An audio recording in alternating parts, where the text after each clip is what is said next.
Our next speaker is Michael Harris, who is a writer, journalist, documentary filmmaker, and one of those people who stirs the pot, you might say, or you could say it in even more colorful language, which I suspect he might use himself. So come on up here, Michael.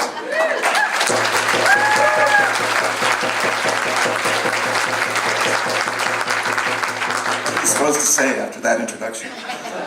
I want to start out by just mentioning that Eugene Rayón has passed away in Penticton, BC.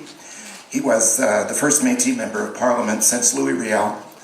You won't be hearing that in Mr. Harper's speech or anything else about First Nations people.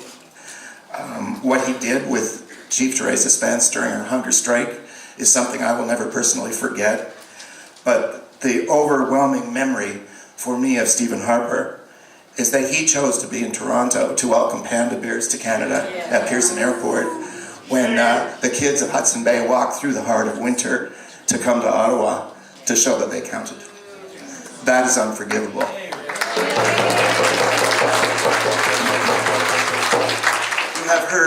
You have heard tonight from the generals of the dissent in the country, great people like Maud Barlow, a hero of mine, and a great person like David Suzuki, who has been attacked for the high crime of rational dissent.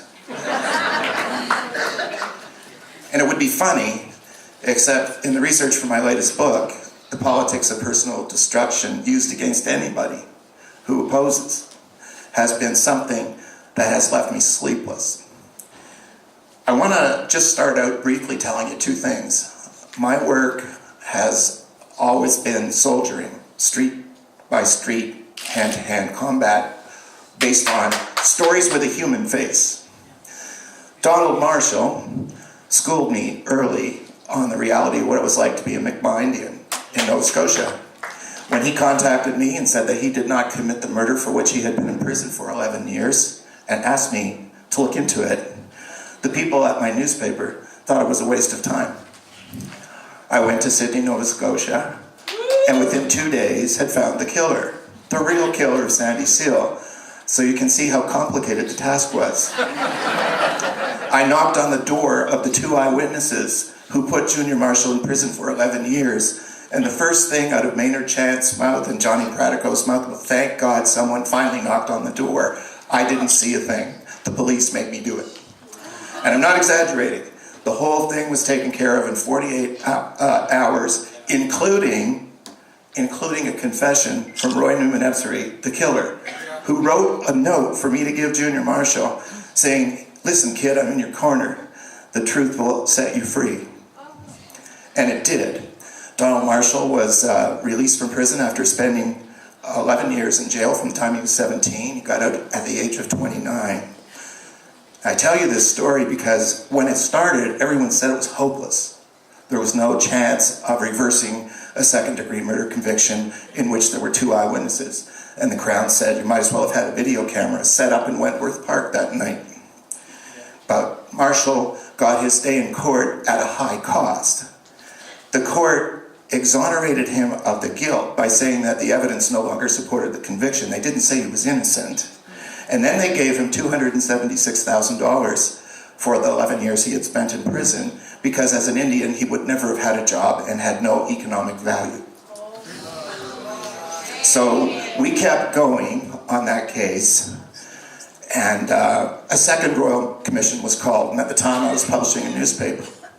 Chief Justice Alex Hickman of the Newfoundland Supreme Court was the commissioner, and he sent his Crown Counsel to my office with a question.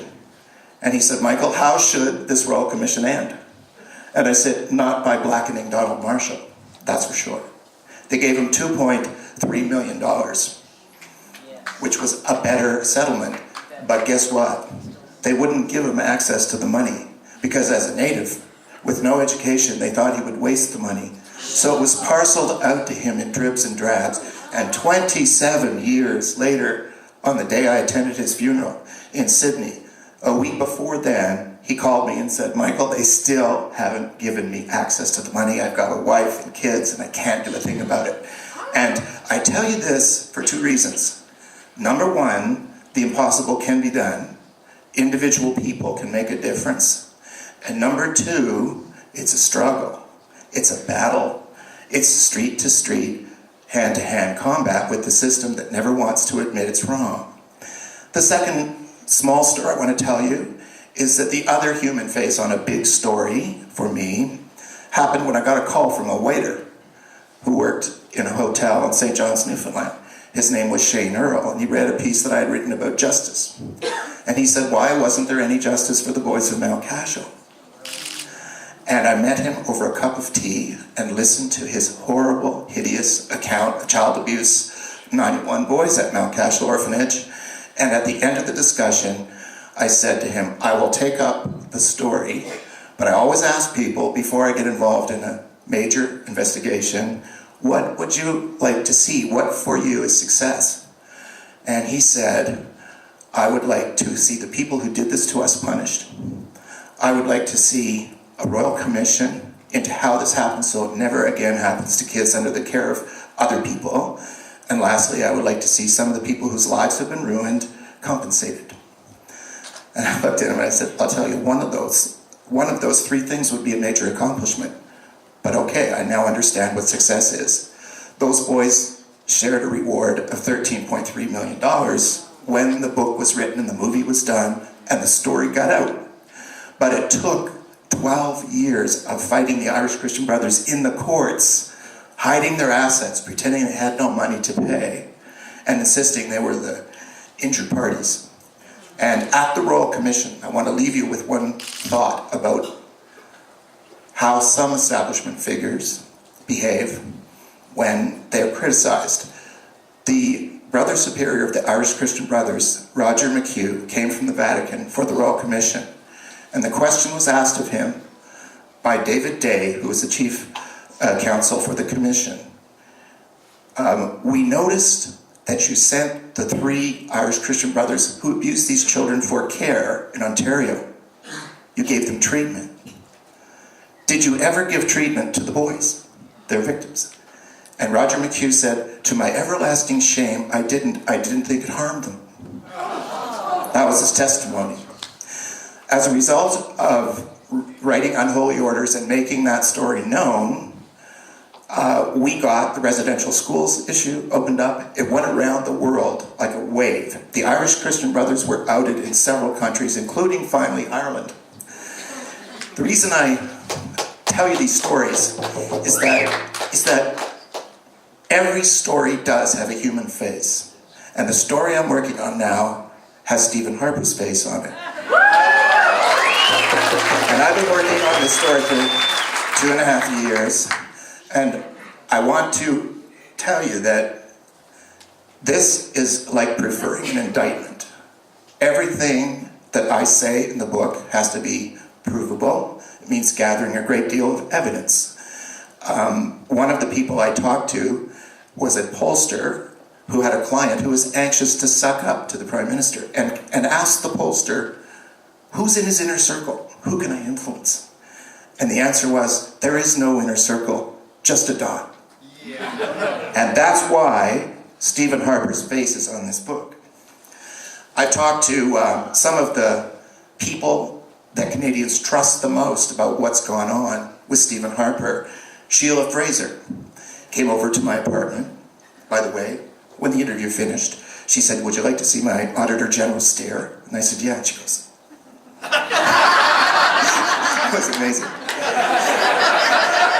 But Sheila said this, and this is to the point I'm trying to make about Harper. We have effectively suffered a coup. Our parliament doesn't work anymore. It's not an exaggeration, but it's a detailed accusation to make and requires detailed evidence. In gathering the evidence, here's what Sheila Fraser told me. Parliament has become so undermined, it is unable to do the job that people expect of it. A glaring example is the budget bill, where there was no debate or scrutiny of the legislation. When you start thinking of what an omnibus bill is, omnibus bills have a place in our system. If you change a serious piece of legislation that affects 20 other pieces of legislation directly, it makes sense to bundle them together in the omnibus bill, and when the law changes, all of the effective legislation is also changed.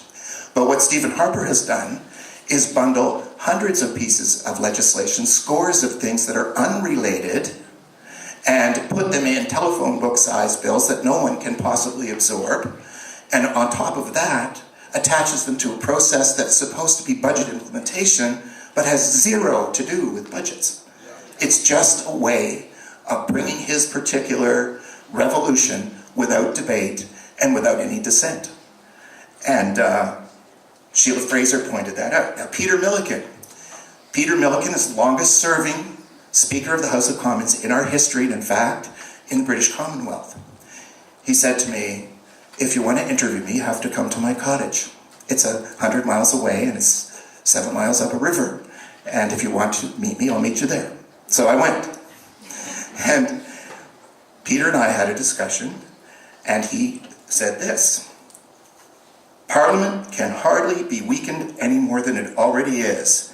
MPs are supposed to be free to speak on behalf of constituents and supposed to have diverse views. Harper refuses to let anyone do that. So you have a parliament in which the MPs aren't allowed to speak, and not just the opposition MPs. As Brent Rathgeber has shown us, everybody who disagrees with the PMO line is unacceptable to this man. He's turned that same zeal and lust to control on every single person around him. And that includes the people now that you're reading about in the press every day. By the way, the question of what to do with Rob Ford, his fishing buddy, came up at the convention where I was banned from coverage. And I had a suggestion: make him a senator, because at least his residency is beyond dispute. We know where he lives.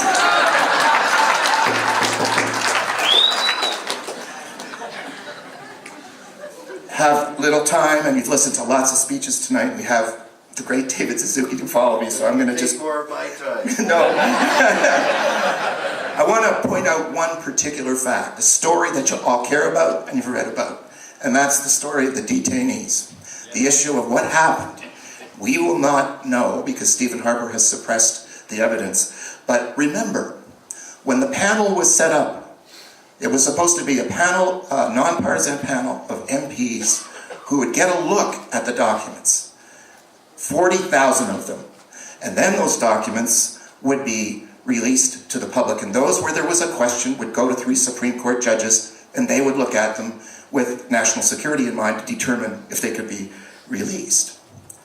But with Stephen Harper, it's like the salami image. You have to watch every slice. What happened with that panel? I would wager that not many people in this audience would remember exactly what was promised, but what he did. Not what he said. In the end, they released one tranche of documents, 4,000 documents out of 40,000. And then they said they had spent $14 million, and that was enough, and it was over. Now, something to remember. You will recall that Stephen Harper was found in contempt of Parliament because he wouldn't release information asked for by a parliamentary committee. That was the grounds of the contempt finding. And so, at the end of the day, we have Peter Milliken telling me in the interview, the contempt is still there.